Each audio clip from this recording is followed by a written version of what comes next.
Welcome, baseball family. This week on the episode, we're going to talk about the Oakland A's updates, the trade deadline that is rapidly approaching, and our emoji tears right now. 9 Plus Us presents the Baseball Together podcast with your hosts, Blackjack Brad and Kansas City Little Big Briggy Blue Eyes. And now, Baseball Together. Welcome, baseball family, to this week's episode of the Baseball Together podcast. I am back in the Sadal, and I got Mr. Bradman here with me. How are you, Brad? I am so happy you're back in the Sadal, Brig. So happy. Much grass. Stressful doing this thing by yourself. I don't care who you are. I understand that. I was stressed out of my mind as well, so everything is fine.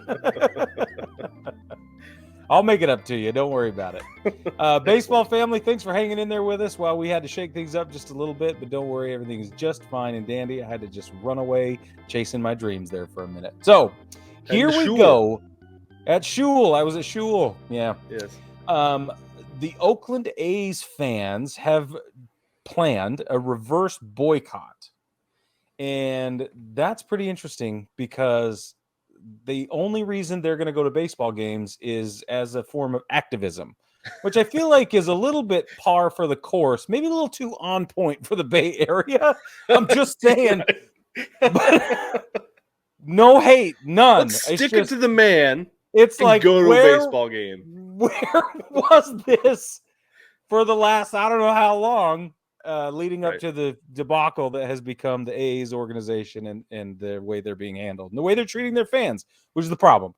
That's the problem I have. So at this point, if we're just going to make a mockery of things, which I think is happening at the team level, then I am all for fans making a mockery of it right along with them. Do it. Why not? Take a trip to the ballpark. Get the cheapest tickets in the game right now. Go have a great time. We're all about baseball. We're all about experiencing it. And if you're going to do it together, that's the best way to do it. So go do baseball together in Oakland and participate in the reverse boycott. That's what I have to say. The other thing we have to talk about is that the A's actually, this Sadal feels pretty good, Brad. The A's. Good. I'm glad. The A's, there's more than activism, because my tongue was firmly in my cheek there. But activism aside, the A's genuinely whooped the Brewers. Oh my gosh. And that makes about as much sense as a football bat. So Brig, I have to tell you about this. I've been talking more about my gambling exploits lately because I've just been having so much fun winning, by the by. So this weekend, this last week, like over the last 5-6 days, DraftKings has been doing this thing where you opt into this. It's called a 2-run lead early win or something like that.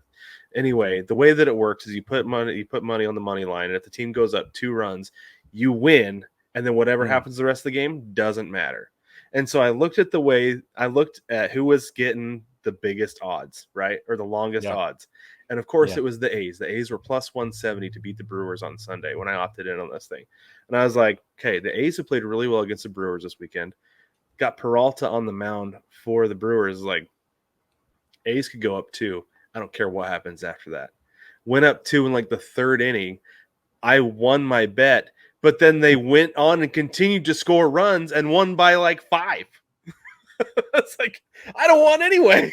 It was amazing. I couldn't believe it.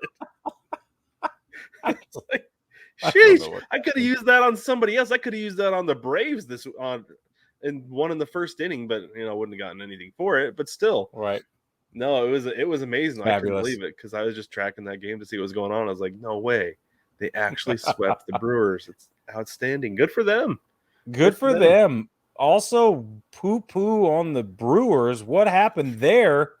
You got to feel bad. The team, what are the A's? Before I checked, the A's had won 14 games last I checked, a couple of days. So I'm telling you right now, that is bad to get, not just lose. Everybody loses a game here and there, and that's fine. Right, and that's the thing is, I keep telling myself, it's like the A's aren't going to lose 150 games, right? So somebody's got to lose to them at some point. It'll probably be the Royals, right? It's whatever. Right. But at the same time, though, if you're going to try to win your division, you can't be getting swept by the A's. No, you Mm. cannot. The Vegas situation has heated up again, or maybe cooled down. The vote on the stadium was moved to next week. We don't know what that means. Everybody's crying foul. Stay tuned. I'm not Yeah, gonna. so I'm I not gonna talked get about this upset. a little bit on Thursday, Brig. I don't know if you were able to catch up, but or it was either on the big show or on Thursday. Anyway, I don't remember what day it was, but there are people who are vehemently against giving money to the A's to build a stadium because they don't want them. They don't want them to come. They're like, they're not going to help the community because the Raiders came because they have a legitimate fan base. Like, the A's are not going to be good for Vegas. We don't want them because they don't Really? like what the owner has done to the team in Oakland. They're worried that it'll just be the exact same thing in Vegas. And I think they've got a point. Yeah. What I makes mean, them think that they're going to come and really take care of a stadium and take care of a fan base where instead they could get an expansion team in Vegas, start fresh, and not have the stink of a team that left Oakland the way that it's going to? Or now that is a legitimate point. yeah, I thought so. I think that's why they pushed that, because people are still arguing and they're still arguing, making their arguments, right, making their case for their side of the Right. argument, and so they haven't reached a point where they can vote yet. I'm hoping that I think they're supposed to vote middle of the week. I think I saw like maybe Tuesday or Wednesday, but I Yeah. don't know for sure if that's when it's going to happen. It'd be nice if we had an update by Thursday, because I'm curious if the A's will actually move if they don't get the money they want. If they're like, well, we can just do what we want to do here, then, and we'll stay. Right. What do you hope happens? Call it right now. I hate seeing cities lose their teams. As somebody who grew up in the Northwest and watched the Sonics leave and had friends who were Sonics fans. I wasn't a huge Sonic fan, but had friends who were Sonics fans lose their team. That sucks. I don't want it to happen. And I know that the A's are the way they are with their fan base right now, but I think if they got a new stadium, that maybe it would rejuvenate the ownership and things would go a lot better. Because I think that's what it is. I think at this point it's just that the ownership is pouting, right? Like, he's not a good owner, but I Yes. think it would rejuvenate the ownership, and they'd start putting more money into things and put a better team on the field. But no, I hope they stay. I want them to stay. What about you? Same. It sounds like I'm just saying same because I feel the same way, or just because I'm piggybacking, but I really do feel the same way. I think that they have a storied franchise. It goes back as far back as baseball goes almost, and they have done a great job through the years, despite the moves that they've already put up with. And I don't want to see them move again. I mean, I think two things need to happen here. I think that the owners need to change. We need a new Right. ownership Yeah, they in need to Oakland. sell. Fisher needs to Like, sell. doesn't matter. They're not good for the league. They're not good for the city and the fan base, and I don't think they're treating their players right. Like, they just need to go. So if you're gonna gut everything, then anyway, start at the top, gut everything, and then if you can get a new stadium, do it, because you have to. That thing, Mhm. the Coliseum is so bad, but It's yeah, dilapidated. it's the possum gets better seats than anybody else, and even the broadcasters aren't allowed in the booth sometimes. It's a total nightmare. So yeah, I want them to stay, but they need to move sites and they need new ownership. But Hmm. and then the fans need to show up. If they make those Right. changes, then it's all on the fans. Well, right, and I think like part of it too is that, like, because I was talking to my buddy here. This is like a year ago here in Phoenix, and I was like, you want to go to a game? He's like a D-backs game. He's like, no. Why would I want to go to D-backs game? It's like, go watch the other team. He's like, I don't want to put money in the owner's pocket if they're not going to put a good team on the field. He's like, oh, I want to wait and see if there's a good product. I was like, well, you're a Giants fan anyway. Why do you care? He's like, I don't want to support a bad ownership group. As it turns out, they just had a down year because they're good this year. But I Yeah. wonder if that's really what it is that fans are like, it's not a good experience. It's not enjoyable to go, even to watch the other team just beat up on our team. Because, like, people who are legitimate A's fans, like, that's got to suck. Watching Yeah. team get beat up all the time, even if you're there to watch, like, Juan Soto, Fernando Tatis, Aaron Judge, Julio Rodriguez, to watch those guys, it's like, I'm just watching them beat up on my guys. You don't want to see that, and it sucks. And they don't treat their fans well at the stadium. But no, I hope that, like we said, hopefully they can get rejuvenated and put a better product on the field, and then treat their fans better, and then that will get more people coming to games, not in the form of activism, right? Exactly. So. All right, let's move on. We got a couple other things we got to get to. The trade. This is just a public service announcement. The trade deadline is exactly 49 days away from the time this podcast was released. So pay attention. Things are starting to heat up, as Rumors. they say. Rumors are, I haven't seen anybody move, but there are certainly rumors. Keep an eye on your team if they're buying or selling, and Yeah, because there are. I think it's going to be active. I think as we get closer, it's going to be a lot more active. I think everybody's waiting to jockey for position, and I think there's going to be a flurry of moves in. I'm going to say right before the All-Star game, things are going to start to heat up. That's exactly what I think. I think maybe I should have said things are warming, because it is getting warm for me. All the rumors are pretty interesting. Okay, All-Star voting is in the works right now. The lead vote getter of the entire everything and everywhere is Ronald Acuna Jr. He's the only one over 1 million votes at this point, and he runs that entire situation, followed by Shohei Ohtani. Shohei Ohtani is the number 2 vote getter in the league right now. Let me go back through the list. It looks like phase 1 will conclude June 22nd at noon Eastern. So that's what you need to do. There are top 6 outfielders and the top 2 vote getters at each position, and then we'll move on to phase 2. The winner of phase 2 is selected as the All-Star Game starter at his position. And the top vote getters are as follows: catcher Adley Rutschman, runner-up Jonah Heim, first base Vlad Guerrero Jr., runner-up Yandy Diaz, second base Marcus Semien, runner-up is Jose Altuve. That surprises me, Jose Altuve that high, but it's a popularity contest. Yeah, exactly. But then again, who else are you going to put there? Yeah, I don't know. I have no idea. Shortstop, Bo Bichette and Corey Seager. Third base, Matt Chapman, deserved. Josh Young for the Rangers, also deserved. Outfield, Aaron Judge, injured. Randy Arozarena, Randy Arozarena is the runner-up there. Outfield, Mike Trout, Kevin Kiermaier, Jordan Alvarez, Adolis Garcia. Designated hitters currently stand Shohei Ohtani and Brandon Belt. We're going to move over to the National League. National League catchers, Sean Murphy, Will Smith. First base, Freddie Freeman, Pete Alonso. Second base, Luisa Rise, Ozzie Albies. Shortstop, Orlando Arcia and Francisco Lindor. That surprises me, Lindor. Third base, Arenado, Austin Riley. What's that? It's a popularity contest. Exactly. Outfield, Ronald Acuna Jr., Juan Soto, Mookie Betts, Corbin Carroll, Lourdes Gurriel Jr. coming out of nowhere. Fernando Tatis Jr. Designated hitters currently stand JD Martinez and brother Bryce Harper. That is your update for the MLB All-Star voting. Go on MLB.com and you can vote for your favorite player and support your favorite team to make sure that everybody gets the fair shake. Just remember that at least one player from each team gets a slot at the All-Star game, no matter what.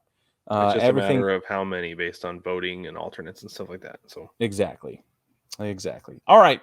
Speaking of players we're excited about, the Reds, who've exploded out of the darkness of the abyss, have brought up Elly De La Cruz. He made his debut last week. Brad says, holy moly. The rest of the league says, holy moly. Brad, jump in here and explain the moly that you're holy in.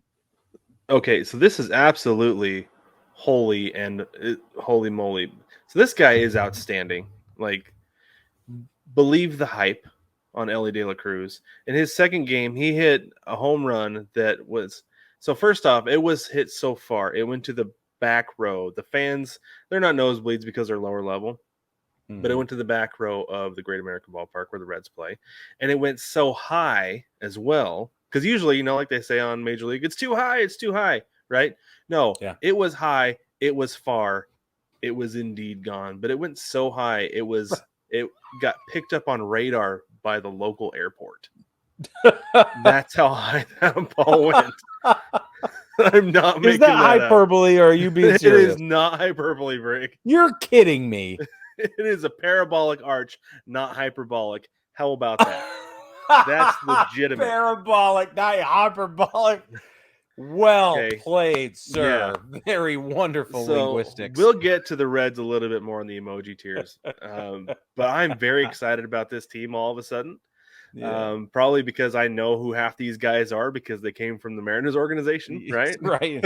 When that trade, yeah. But also, I'm wondering if Elly De La Cruz is the spark this team needs to go on a run and make a run at the wild card. They're not going to.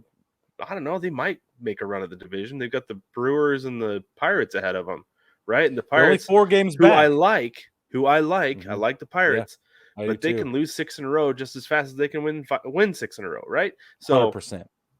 This division is wide open, and the Reds, if they continue to play this way, have a legitimate shot. They're 3 games back in the wild card today. And Brig, as I was watching the Reds play the Dodgers broadcasters were actively cheering for Elly De La Cruz as the Reds were beating the Dodgers. It's pretty exciting. So, yeah, exciting. If you have not watched the Reds, go watch the Reds. He's legit, and he is so fun to watch. That triple he hit on his second game should have been a double. Most guys would be standing on second. He was easily into third for a triple. Didn't you say he's the fastest guy in baseball right now? That's what they say. It's between him and Corbin Carroll. Corbin Carroll, I think, upped his sprint speed a little bit yesterday, like over the weekend. Yeah. But Elly De La Cruz has logged one of the 2 fastest times in baseball, as far as home to third. I think it was the fastest home to third, and Corbin Carroll's first to third is the fastest. So crazy. I'm very excited that you're excited. Well, thank you. However, I'm glad. I need to see more than 6 games and 22 at-bats. I'm sorry. That's fine. That's fine. I understand that. But I feel like there's an impact a guy can have in 6 games that can carry, right? Like, because totally. We said the same thing about Corbin Carroll at the beginning of the season. It's like, whoa, like we did. Legit, right? And he's carried. He's right now a runner-up in the outfield voting for the. And Jeremy Pena. Same with Jeremy Pena. Like, we were like, whoa, whatever. And then boom. Yeah. Why are they all shortstops, Brad? Why? Because the shortstop is one of the most athletic positions on the field, because the philosophy is strong up the middle defensively, and shortstop, you've got to have a good arm, you've got to be athletic, you've got to be fast. And over the last 10 years or so, shortstops can hit. Totally. Here's my real question, though, the deeper question. What is happening at the lower levels? Why is there an overabundance of really great shortstops, and we're seeing a dearth of talent at third base, for example, or left field? So here's one thing I think. In Little League, where do you put your best player, your most athletic player? Shortstop, for sure. Yeah. Have you ever played shortstop, Brig? Yeah, it's really hard. It's a lot of fun if you can do it. Yeah. If you can do it and do it well, it's a lot of fun. Agreed. So, and I think that guys grow up playing shortstop because they're the most athletic guy in Little League. They get to be the most athletic guy in high school. And it's one of those weeder positions, right? Like, if this kid can play shortstop at this, he's the best player on the team, and he will continue to be until he's not, and then he'll get moved to third base. Yeah. Where you don't need as much range, or you get moved to first base where you can field and everything you can hit, but you don't have the range that you had at shortstop. So it's almost like a status symbol. I feel like there was the kid Marte, who was in the Mariners system that got traded to the Reds. He was doing a Q&A on Instagram a couple years ago, and somebody asked me, said, "What position do you want to make it to the bigs in?" He said shortstop. It's like, right. Bro, you're not going to make it to the bigs at the shortstop in the Mariners organization. They just signed J.P. Crawford to a long-term deal. That's why they traded him, because he's blocked, right? Yeah. And he's not going to make it to shortstop, make it to the Reds as a shortstop, because they've got Elly De La Cruz. He can play shortstop. He's way too big to be a third baseman. I don't care what anybody says. So I feel like it's like a status symbol for guys. It's like the elite position, right? Because you move. Who moved? Here's a little trivia question for you, Brig. Yeah. Who is the guy who moved from shortstop to third base as he got older and lost range? Played for the oh Yankees. man, yeah, number 13. I don't like Alex this Rodriguez. guy. Yeah, the A-Rod. Yeah, A-Rod. I kept thinking right? Aaron. I'm like Aaron. That is not. I must be really tired. But see, like if a guy can continue to play shortstop, he continues to be the most athletic and one of the best guys on the field. So I think that's honestly what it is that it continues to be the most athletic guy on the team, or one of them. If he's not in the outfield, he's playing shortstop. It's just interesting. It feels like, according to that logic, everybody comes into Major League Baseball playing shortstop, pitching, or catching. And then eventually through the farm system, they're spread out and they made their way. They were, though. At some point, though, they were. Like they were all playing shortstop, pitching, and catching. Bryce Harper, brother Harper, was a catcher. He was drafted. He had been a catcher. Exactly. They moved him to the outfield to preserve his knees, right? Because they're like, he can learn to play outfield. You know, so it happened. It is the way it goes. Everybody is a shortstop, catcher, and pitcher until they are told otherwise, or a team says, "We know you can do this, but we need you to do this because we have a guy who does shortstop better." Right. Speaking of the Reds, the Mets seem to be eyeing Reds Diaz to bolster their bullpen efforts. This is the dumbest thing I've ever heard. Well, not ever. It's close, though. This is close to the dumbest thing I've ever heard. The Reds, we just talked about them. They're only like 3 games back in the wild card. They're going to make a run at the division if they can stay hot.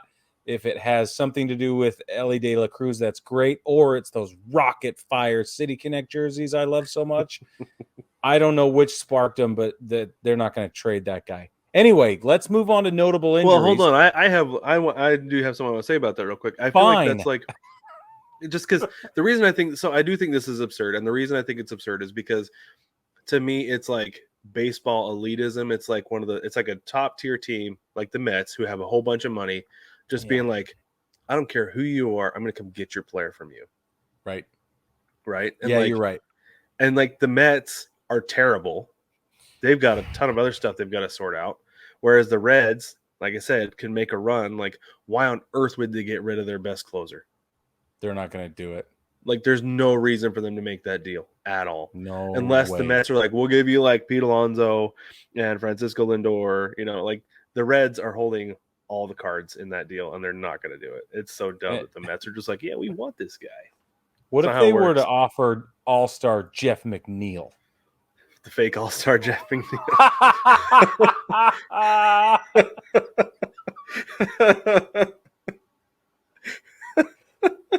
Pretty sweet deal there, Brad. He's blocking the Reds organization, Brig. All right, let's talk about injuries. Liam Hendriks goes to the 15-day IL with elbow inflammation. Row. There was a flexor strain last season. He missed like 2 or 3 weeks or whatever it was. So I wrote this question on here for you, Brig. Like, okay, could that be chemo related? Do you think he came back too soon? Because that does a number on you. Yeah, for sure. Yeah, like I wonder if he came back full bore too soon. Could be, man. And that's what happened.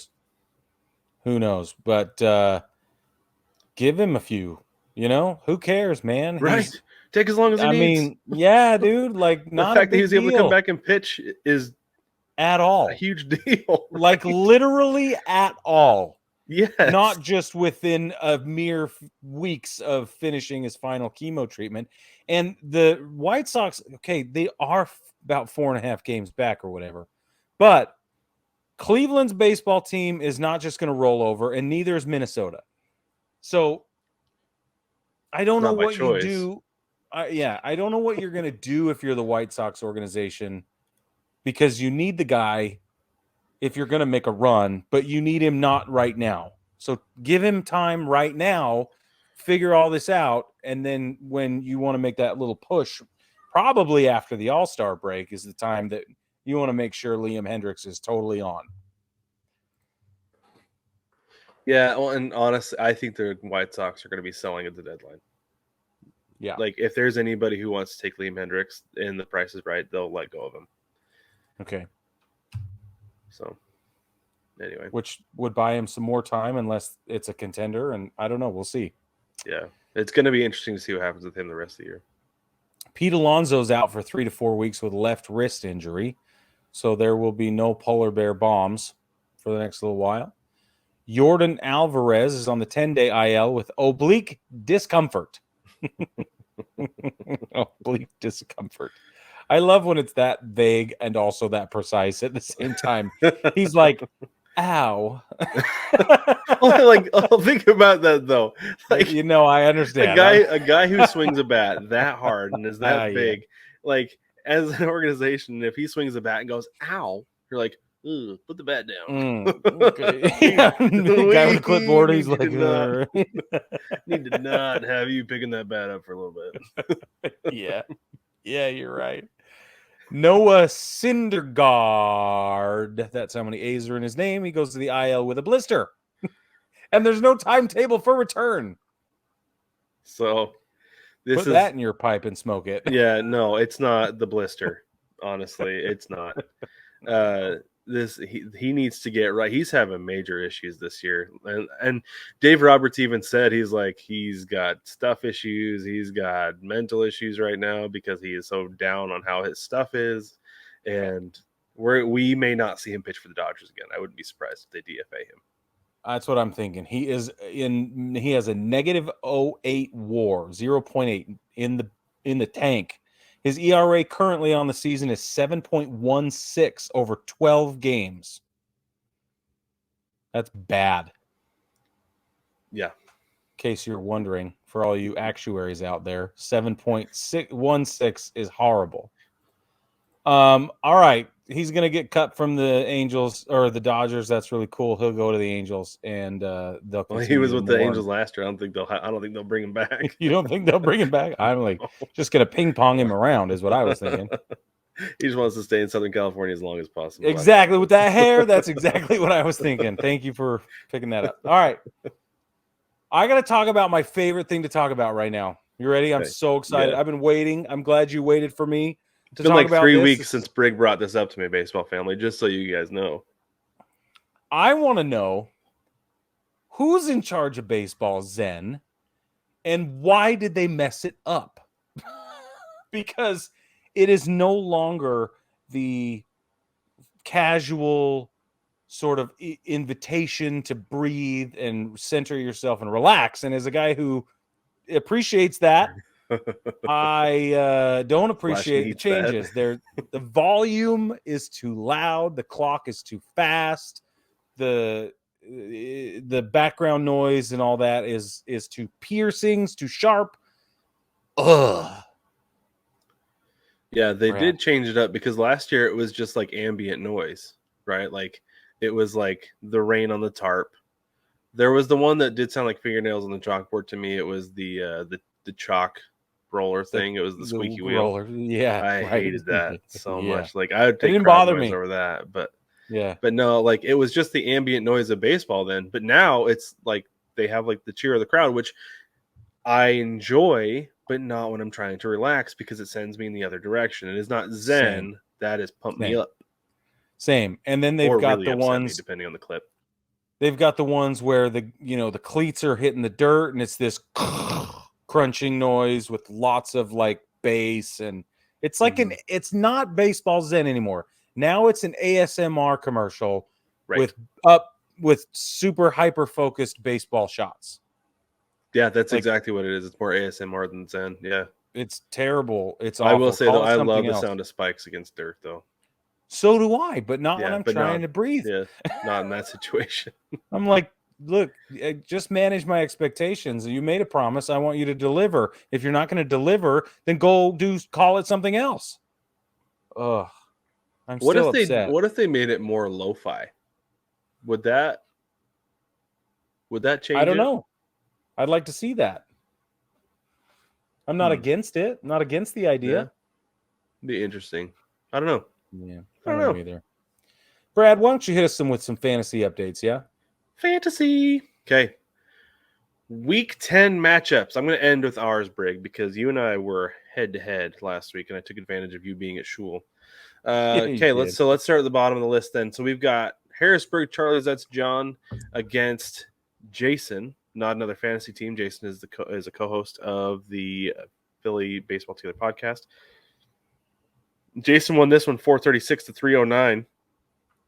His top performer was Andrew Vaughn of the White Sox. He had 54 points. Jason had a pretty even point distribution because his next guy in line was Nathaniel Lowe, who also had 54 points. And then John's high score was Vlad Guerrero Jr. with 61.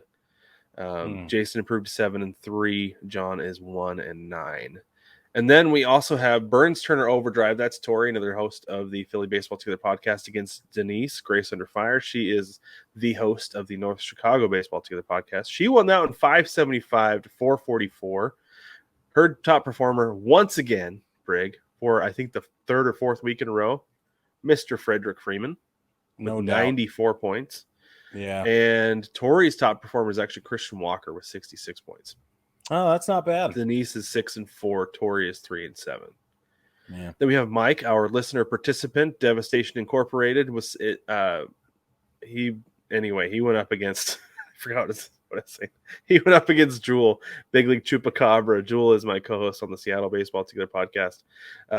Mike won that one 614 to 548. Mike's top performer was Matt Olson with 71 points, and surprisingly enough, Jewel's top performer was Jake Cronenworth with 65 points. I saw a TikTok video that called Jake Cronenworthless. I think that's how I was just going to say that these days in San Diego.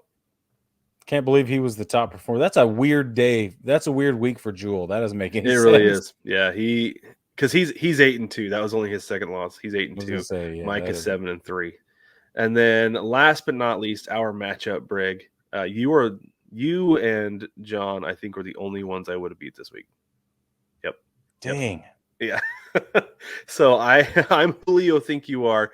Brig is Brigger Mortis. I won 408 to 363. My top performer was actually Corbin Carroll with 62 points. Yours was Ty France with 51 points. Had a bad week. 4-6. Brig, you are also 4-6. Wow, you've improved dramatically. I've won 3 of my last 4. That's incredible. I did really not make the winning streak threshold, but I've won 3 out of the last 4. So. It's 2, in case you're wondering at home. It's 3. It's 2. I'm going to put that clip on TikTok forever so we can always reference it. Yeah, please do. Split it with the last one where I yelled at you. I will. That one's baseball. On there. But anyway, hold on. Before we go, we take a break, we got to let you guys know about Versus Game Baseball. Family. This is exciting. We are always asking what you think about the topics that we bring up on the show. We want listener participation. Now you have a quick and easy way to share your thoughts with us. We've partnered with Versus Game to bring you games where you can actually make money from participating in polls and trivia. That's right. If you're on the winning side of a poll or get a trivia question right, you can win actual real dollars. Dollar bills. Money. Mm-hmm. Okay? Yeah. You can play for free, or you can buy ticket bundles to play. And you can play against other listeners and Versus Game users. So head over to btpod.onversus.com on your mobile browser. It's the best place to do it. It's the way it's set up. And you can sign up and you can play our polls and trivia games. We're going to have, we don't have any active at this moment, but we will have some active this week. I'm going to say Wednesday. Bingo. Go check it out on Wednesday. We will have them active then. But again, that's btpod.onversus.com to sign up and play Versus Game with us. Now, baseball family, we're going to take a break. When we get back, we're going to talk emoji tiers.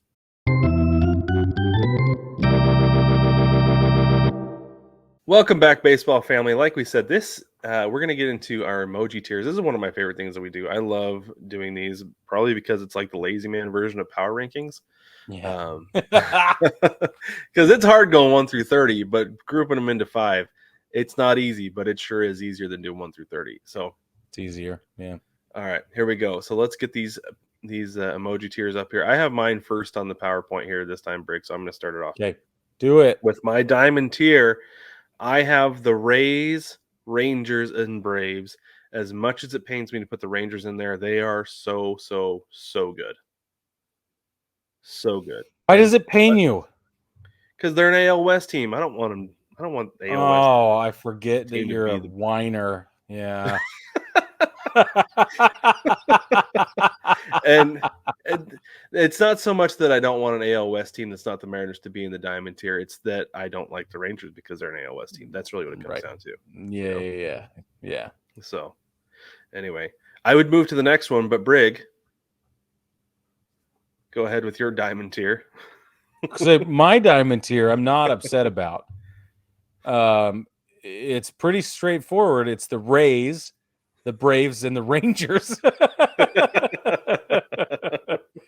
Again, baseball family, just for those of you that may be new, we don't collaborate on these. We don't go back and forth and talk about them until we get on the show. So, Brad, in your face, I've been calling the Rangers being awesome all season long. I'm going to keep the alibi here that I didn't think it would be this season. I didn't think it would be this early. I thought it would be next.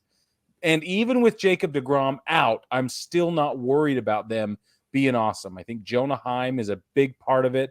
I think, anyway. I told you, man, he's an underrated catcher. I actually am really happy for him that he's in the top 2 of All-Star voting because he deserves it. He totally does. Yep, he totally does. So, Marcus Semien, Corey Seager, kind of in a new spot. Corey Seager is otherworldly right now, I know. by the way. And you're like, what? Well, I thought, to me, like the way he was last year, I know he was hurt off and on last year, but it was almost like the dude got paid and that's it, right? But that's not a Seager thing to do, right? No. So, like, I was a little bit confused by it, but also kind of like, I get it. But no, like he's earning his paycheck this year, for sure. You know who I'm most excited for or about is Nate Eovaldi. Like, talk about a second life. That dude has picked it up and has started screaming forward. Whatever metaphor I was trying to use there. He's doing great, Brad. He's doing awesome. Yep. So, and then the Braves, the super duh. They might be the most well-rounded, well-balanced team in baseball. The Tampa Bay Rays just simply cannot lose. That's amazing. The Rays, and that's the thing that's crazy is that over the weekend it was like, man, the Rays and Rangers. Whoa, the Rays blew the Rangers out of the water. Right. Strongest team in baseball, Tampa Bay Rays. Best overall team in baseball, probably the Atlanta Braves. Except when they lose to the Nats by 6-2. That really upset me yesterday. I'll tell you about that later because I'm done talking about that. But anyway, all right, on to the heart tier. My heart tier, I have the Pirates, Yankees, Dodgers, Orioles, Marlins, Diamondbacks, Phillies, and Astros. Not in that order because remember, these are tiers. They're not in order. But if I did have to put an order to it, the Phillies would be at the bottom. I'm doing this a lot based on the fact that there was a lot of teams in my question mark tier. I had to bump one team up because I didn't have enough in my heart tier, and the Phillies were the winner in that regard. Because I really do feel like they're just a shade under 500. I feel like they can break out any day. And I keep saying about the Padres too. The Padres could break out and just explode any day and not look back. I feel the same way about the Phillies. But I feel more so about the Phillies because I don't feel like they have the clubhouse issues that apparently the Padres have. Right. So, and I'm still in on the Pirates, by the way. Yep. I am too. Yeah, I'm in on the Pirates. The Marlins are a really good team to me. They're sitting quite a ways over 500. I can't remember off the top of my head. I have the standings right here. I should take a look. Yeah, I was going to say, I'll pull them up for you. They're 37-29 going into Monday. Right. They're 561 is their ranking. And they have as much firepower in that roster as anybody. Their issue is their pitching, but it seems like they've been better. Sandy Alcantara has been up and down, mostly down this year. But if that dude gets right, they're going to be a dangerous team. They're 8-2 in their last 10. The Marlins are. I know. Yeah. Watch out now. Yeah, exactly right. Watch out. Okay, Brig, who do you have in your heart tier? So my heart tier consists of Baltimore.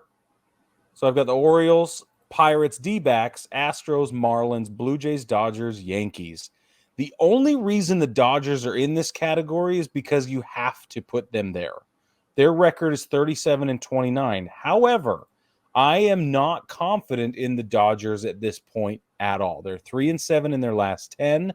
I think they're 3.5 games behind Arizona and probably sliding. The only reason that they're not further back is because the Giants just aren't very good right now. The Padres cannot figure things out, and then you've got the Rockies, and we don't have to talk about that. So, yeah, if the Dodgers were in a handful of other divisions, they'd be in big trouble. So they're the ones that I need to justify. So, and one thing about the Dodgers, I was thinking about this as I was putting this together, is if this was a weekly thing, I would absolutely have the Dodgers down 100%. Yeah. I think so. And the Diamondbacks, man, like the Dodgers are in trouble. The Dodgers are not going to win that division.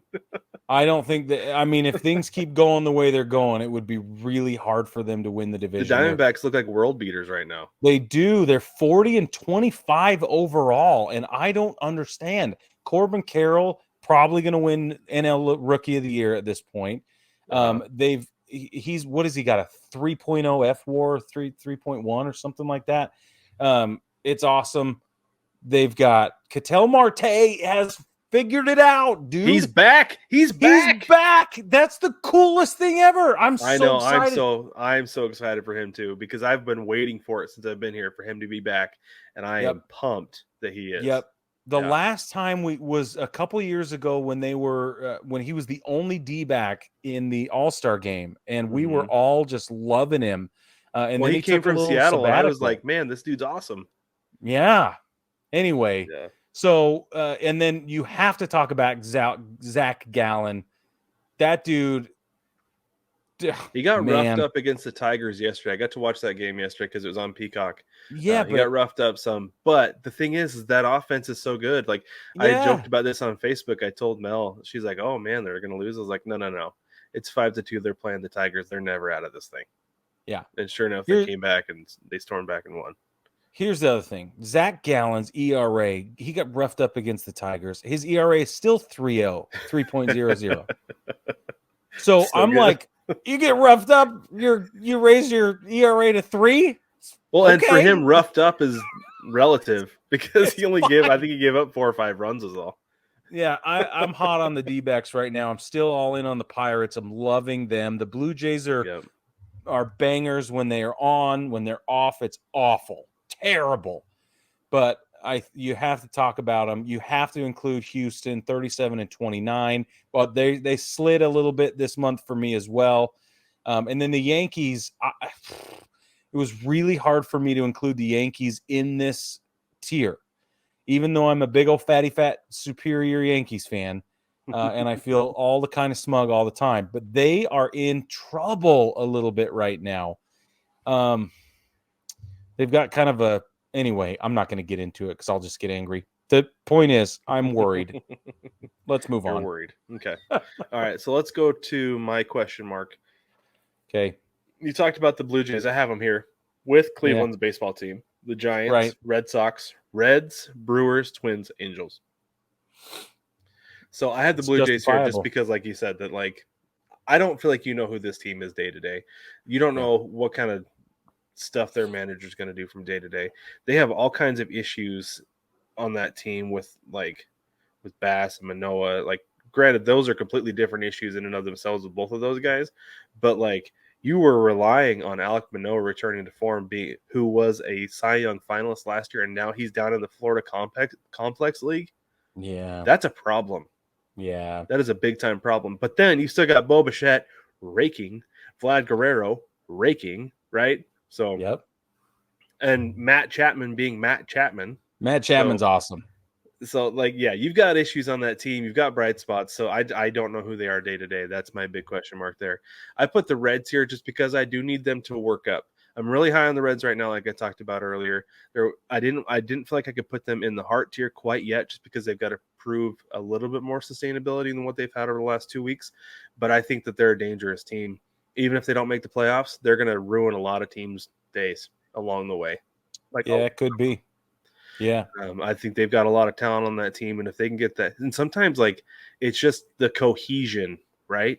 And they seem like they have it. A couple years ago, I said the Reds sure made losing look a whole lot of fun. This team That's true. winning look like a whole lot of fun. So Suddenly. yeah, so I think that's what the Reds have going for them, and I think it can carry a lot.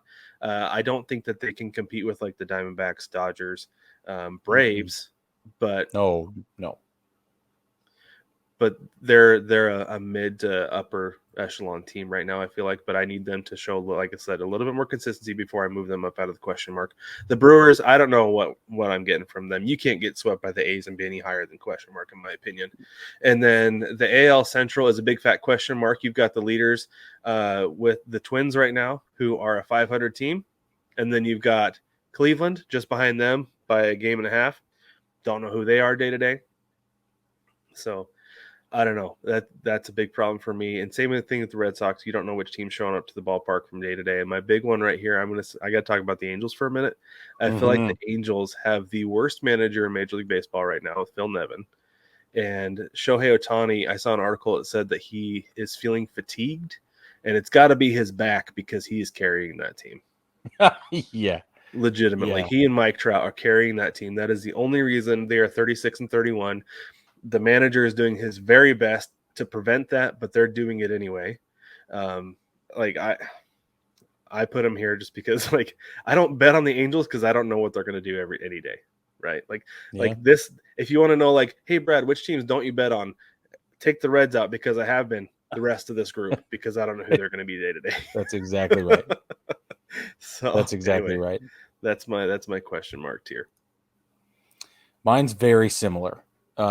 I've got the Mariners, Giants, Padres, Red Sox, Phillies, Brewers, Twins, and Angels. And it's interesting that I got the Twins here because they are at the top of the division right now. Angels, for every reason you said. The Giants, the Giants are only here because I didn't want to overload the tiers below.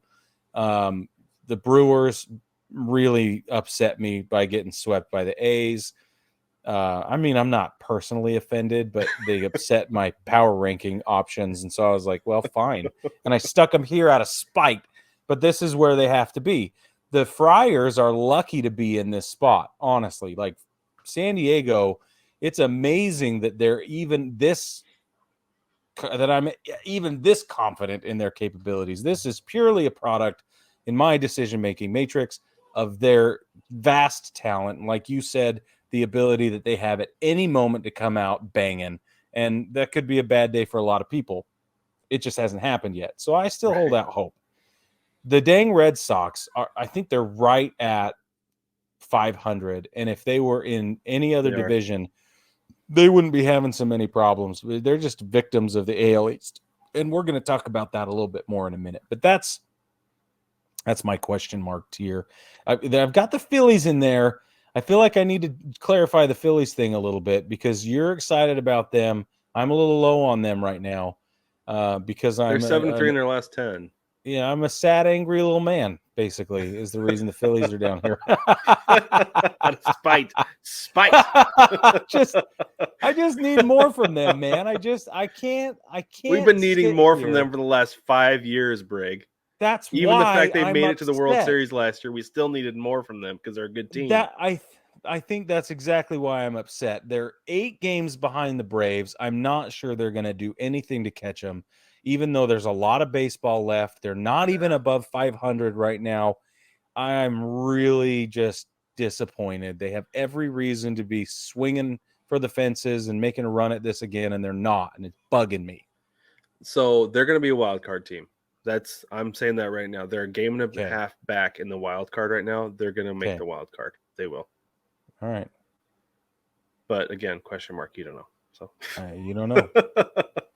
All right, let's go. My thumbs down. I've got the Padres, Mets, Cardinals, White Sox, the Mariners, Rockies, Cubs, and Tigers. I'll get to the Mariners in a minute. Yeah, but the Padres, like we said, they're such a mess right now. I don't understand any of it. I have a feeling they're going to have to sell off some pieces of the deadline because they're not getting Bally money to pay those contracts. So they're going to get worse. Yeah. The Mets are awful.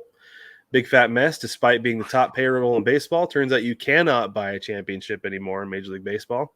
Look at that. And I think the Yankees figured out, and that's why they're not spending a whole bunch of money anymore. Look at that. Cashman learned something, Brig. It's all in player development. That's right. right. It should be, because the farm system's awesome. Okay. Cardinals, not good. They had a good 5 days, and they're not good anymore. Probably people calling for Ollie Marmol's head again. The White Sox are terrible. Absolute mess. They'll be selling at the trade deadline, and I hope Tim Anderson comes to Seattle, but that's just me. The Rockies are not a good team. Not at all. The Cubs are like question mark material where you don't know where they're going to get from day to day, but you can kind of count on them being bad because they're bad more than they're good. I've seen a lot of chatter on Twitter about how David Ross is awful as a manager, which I was not expecting. Yeah. And then the Tigers are not a good team. No. They have some decent pieces. Like Spencer Torkelson's a good player. Javi Baez shows flashes of his old self every once in a while. And Akil Baddoo is a good player, but Cody Clemens has turned out to be a pretty decent first baseman. Yeah. But other than that, though, the sum of their pieces, and I watched Miggy score from first yesterday against the Diamondbacks. That was absolutely outstanding. They should have timed him with a sundial. It was it took him freaking forever to get. I couldn't believe that he actually did it. He was laughing as he rounded third because he knew how long it was taking him. And they're waving him home, and he's like, "No, I need nachos first." And a nap. Pretty much. Now for the Mariners, they're a hot mess right now. I saw a meme today. So there's a picture of Jared Kelenic from a couple years ago holding up a Believe sign. And somebody scratched out the Believe part and they wrote help. Accurate. Yes. Something is wrong in Seattle. I cannot figure out what it is. The pitching has gone to crap. The pitchers, they have the worst ERA in baseball after having had the best. It's almost like the pitchers are on strike. They're like, we're not going to pitch well until you start hitting well. You give us run support, then we'll start pitching well. That feels like what has happened. Because the pitching has been so bad the last 2 weeks. And the hitting hasn't gotten much better. They freaking brought up Mike Ford from AAA because he opted out of his minor league deal. Yeah. And they're like, well, I guess we bring him up or we lose him. It's like, just lose him. The dude can't hit big league pitching. He's got 2-3 hits in the 2 weeks he's been up. That's granted, 2 of them are home runs, but still, you've got to have more than that from your DH. I'm sorry. Yep. Yeah. Or at first base, but you're not going to move Ty France. So no, you're going to keep Ty France there because he's hitting. Julio Rodriguez is hitting again. Teoscar Hernandez had an outstanding road trip. The dude was killing the ball. So it's like now the offense is starting to come around, but then the pitching has gone on strike but hasn't come back yet. So I don't know. They're a mess. They're going to have to make a couple deals before the deadline to figure things out, or just start selling guys off and be like, you know what? We'll bring up some guys from the minor leagues and see if they're ready for next year. I don't know. It's frustrating, though. It is absolutely ridiculous right now. And big fat thumbs down for the Mariners. Yeah. Go ahead, I agree. Brig. All right, my thumbs down is Cleveland's baseball club. The New York Met the Bedders and the Cards, the White Sox. Those socks aren't white right now. The Reds, Cubs, and Tigers. Yeah, you know what I'm saying. Reds, Cubs, and Tigers. I'm not high on the Reds like Brad is. I think that's okay to say. I just need to see more. I could see. Give me another week of what they've been doing, and I'll bump them up. But I need more still. I get that. Yeah, I think you covered everything really well. I want Ollie Marmol's head. Yeah, I think all of these teams, if they're not in an active rebuild and don't know exactly what they're doing, then it's time to sell. Time to sell. Time to work this trade deadline for all it's worth and support the upper echelon of teams making a run, and tuck your tail and go home. So basically, collect a paycheck for the rest of the season and go away. There you go. That's how I feel about these teams. I know Cleveland's a tough sell because they're only a game and a half back of the Twins. But just like Brad said, you don't know what you're going to get every day. They're not even above 500 right now. They're 31-34, and I'm just sick of seeing. Here's what I'm sick of with Cleveland's baseball team is we're like, oh, don't worry, they're good. Just don't worry, it's going to be okay. The problem is they're in a division with the White Sox, the Tigers, the Royals, and the Twins. The Twins. The only reason they're in first place is because they're the only team at 500. They're not above 500. They're at 500. And we're going to get into this in a minute, but the AL Central teams are the worst. It's the worst division in baseball by a boatload. The AL Central teams are 88 and 140 when playing teams outside of their division. So don't come at me about Cleveland's baseball team needing to be a little higher on my list. Okay, we can move hold on. Thank you. Before we move on, I have a question for you, Brig. How about this? Yeah, so fine. Sorry, I'm feeling real snotty right now. No, you're fine, because I was thinking about this while you were talking about Cleveland, and I wonder, so Terry Francona was in Boston for 8 years. 1, 2, 3, 4, 5, 6, 7. Yeah, 8 years. Yeah. He's been in Cleveland for longer than that. He's been there for 11 years. Whoa. This is year 11. So is it time to move on? Yeah, that might be the answer. I think that could be it. Yeah. That Tito's stale. And which, as much as we love him, as much as everybody, I know he took time off for health-related issues. Yeah. But still, that's a long time to be in one place. I think Tito might be stale in Cleveland. Tito had, after 2016, I think it took him a while to kind of recover from that. And then, we just haven't gotten back there. Last season, they made a pretty good push, but as of right now, I'm not seeing the same verve. I'm just not. Right. Yeah. So maybe he's getting the Mad Dog, same problem, Madden. Yeah, because he's only managed just barely over. He's managed 300 more games in Cleveland than he did in Boston. Yeah, so I think it's probably time. Yeah, 1,500. I think so too. That's a good point. That's some spot on analysis there, my friend. Well, trends, timely. You're the bomb. All right, let's talk about poop. Okay, my poop tier has the A's, Nats, Royals. I feel like it's pretty self-explanatory. Despite the sweep, the A's they've still only won 17 games, still not good. And I don't think they're going anywhere. And it'd be nice if they proved me wrong, but I sure don't want them to catch Seattle because that would be embarrassing. The Royals are not much better, honestly. They've won 18 games. The only way they're better is that they are 92 runs better in the run differential column, because the A's are minus 194 and the Royals are minus 102. So got that going for them, which is nice. And then the Nats are not a good team either, despite having beat the Braves yesterday. A broken clock is wrong twice a day, so that's fine. That's the way it goes. Tell us about your robust poop tier, Brig. I have a robust poop tier. The A's have only won 7 games at home. The Royals have only won 9 games at home. Okay? That should speak for itself. Oh, my goodness. Let's move over to the Nationals, who've only won 12 games at home. Man. The Rockies the Rockies are 16 and 19 at home. So that's not that bad. They've only the Rockies are so funny. Games. Like I was watching them a couple weeks ago. I can't remember if I told you this. I was watching them, and they were just so bad defensively. I was like, when you're that bad, like with your pitching, you can't be this bad with your defense. No, because they're never going to get elite pitching being in Colorado. Like that's just the way it works. Or just like the Mariners don't get elite hitting because of their ballpark. It's the same thing. But you can't be that bad defensively when you're that bad. With your pitching, you're not allowed to be.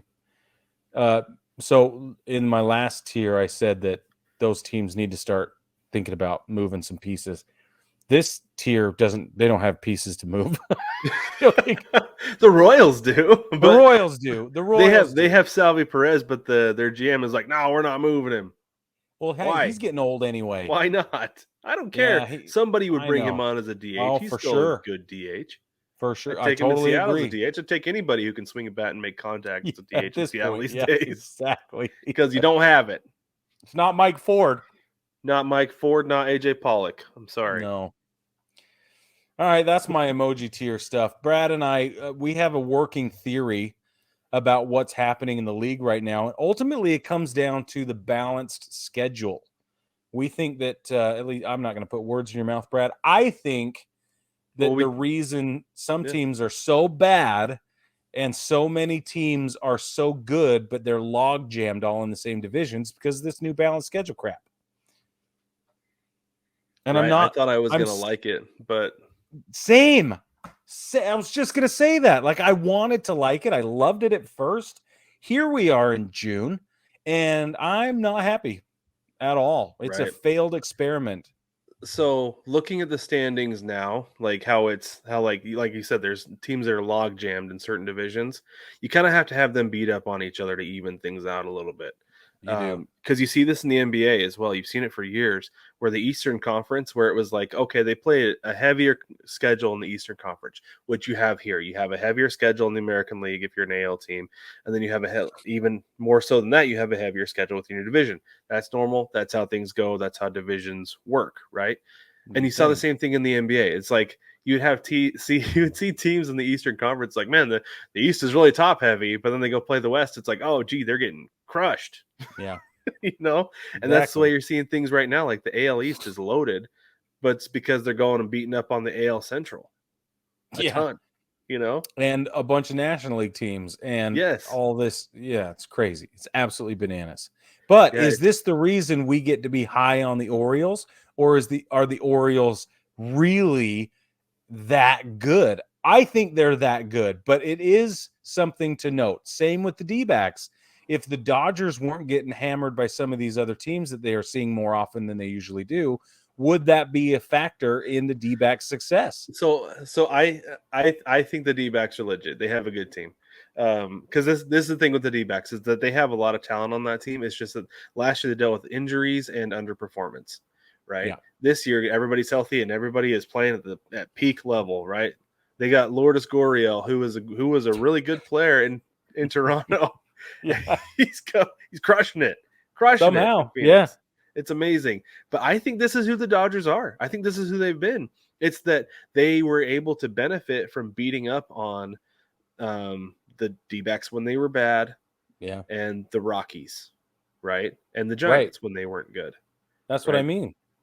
Yeah, I think it's done a couple things like we talked about. It's created a logjam in some divisions, allowed the AL East, some of the teams in the AL East to pad their record, but it's kind of exposed the Dodgers. The Orioles, as far as the Orioles go, I think this is who they are. I think we've seen their true identity come out as well, and maybe that's what it is. Maybe it's everyone's true identity, right? Totally. That's a good way to look at it. What it comes down to is that the league is not nearly as balanced as what we thought it was for years, because the AL Central was just beating up on itself, and the team that was the best, maybe the Twins, was taking advantage of playing the Royals and the Tigers a whole lot, right? Right. And maybe that's what it is. Maybe it is a good thing, but we just don't like it because of the way that it looks in the standings. Yeah, it doesn't look good right now, but that's a good perspective, Brad. That's actually enlightening, and I appreciate you bringing that up. I had not thought about it that way. Baseball family, what do you think? Are you upset by this? Is this exposure good for the game? Are we really getting everybody's true colors right now? And that's kind of the point. Or is the manager, is the Manfred, that's his name, is Rob going to sit there and go, see, this is what our analysis showed us.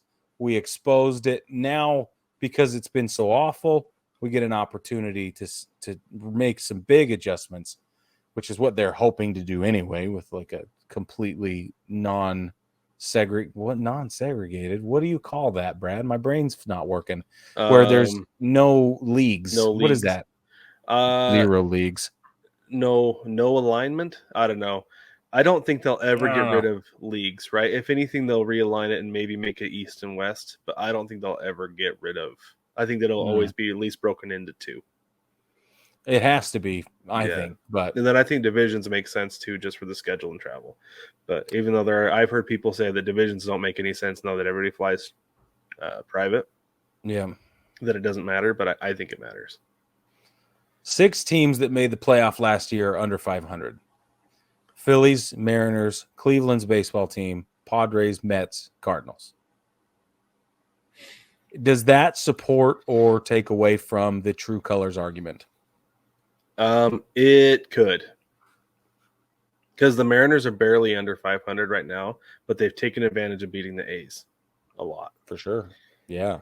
And if they had 2 more series against the A's, they'd be over 500 by several games. Right. If Cleveland had played several more games against the Royals and Tigers at this point, they'd be over 500. If the Padres had more games against the Rockies, they'd be over 500. Yep. Or closer, because they're a little ways closer. Under. Yeah. The Cardinals, I think, are just bad this year. The Mets just are not playing good baseball. The Mets have a lot of really good pieces, but they're just not playing good baseball. They have the 2 best pitchers from baseball like 2 years ago, like 2 or 3 years ago, but those guys are old. Like Verlander and Scherzer, I think, are just washed. They're not doing it. I don't know. And the Phillies are a good team. I think they've just had their struggles, and I think if they had a chance to beat up on who's at the bottom of the AL East right now, NL East. Yeah, the NL East. Who's at the bottom of the NL East right now? It's the Nationals and the Mets. Yeah, if they played the Nats a few more times, they'd be over 500. Mm-hmm. And if they had a chance to play the Mets a few more times, even they'd probably be over 500. Yeah. At this point, yeah. So, yeah, I think that the Mets are 2-8 in their last 10. So bad. I think they lost 6 in a row or something like that. Oh my goodness. Yeah, it's terrible. Terrible. Baseball family, if you like what we're doing here, the best way you can support us, well, there's a lot of ways you can support us. You can hit the like button on YouTube. It's the best way to do it. All of our stuff ends up on YouTube. We've got short content, medium length content. We've got these big, huge podcasts like this one on there and everything in between. So you can like, subscribe, rate, and review on YouTube, on whatever podcast platform you're on. And Brad is going to be really excited to tell you about our Patreon. That's right. Hop on over to Patreon. You can support the podcast for less than what it costs at Brig to buy a bougie coffee. And that's just once a month, where Brig buys those bougie coffees all the freaking time. Yeah, but anyway, we have 5 tiers of support: $1, $5, $10, $15, and then the Whopper is the $500 tier, just for funsies. So somebody you can do it. We wish. I dare you. Anyway, hop on there, find out what those are all about. Everybody gets the bullpen cut, because that's something we want to do for you guys, and also everybody gets a sticker. Yeah, that would be a $500 a month sticker, and then some. Yeah, but anyway, right. There's more to it than the sticker. There is a whole lot more to it. The $500 tier has a whole lot more to it than a sticker and the bullpen cut. But go check it out, see what it is. But if you just want to do $1 a month, we'll send you a sticker for that. Anyway, and we will be super grateful for any of the support. We couldn't do this without you. We love our baseball family. We're grateful for just your earballs for a little bit of time every once in a while. And if we don't, if we never get more than that, that'd be fine. We love you and we appreciate it. That's right. Earballs and your eyeballs whenever you want. So, the baseball family, thank you so much for joining us this week. We'll catch you next week.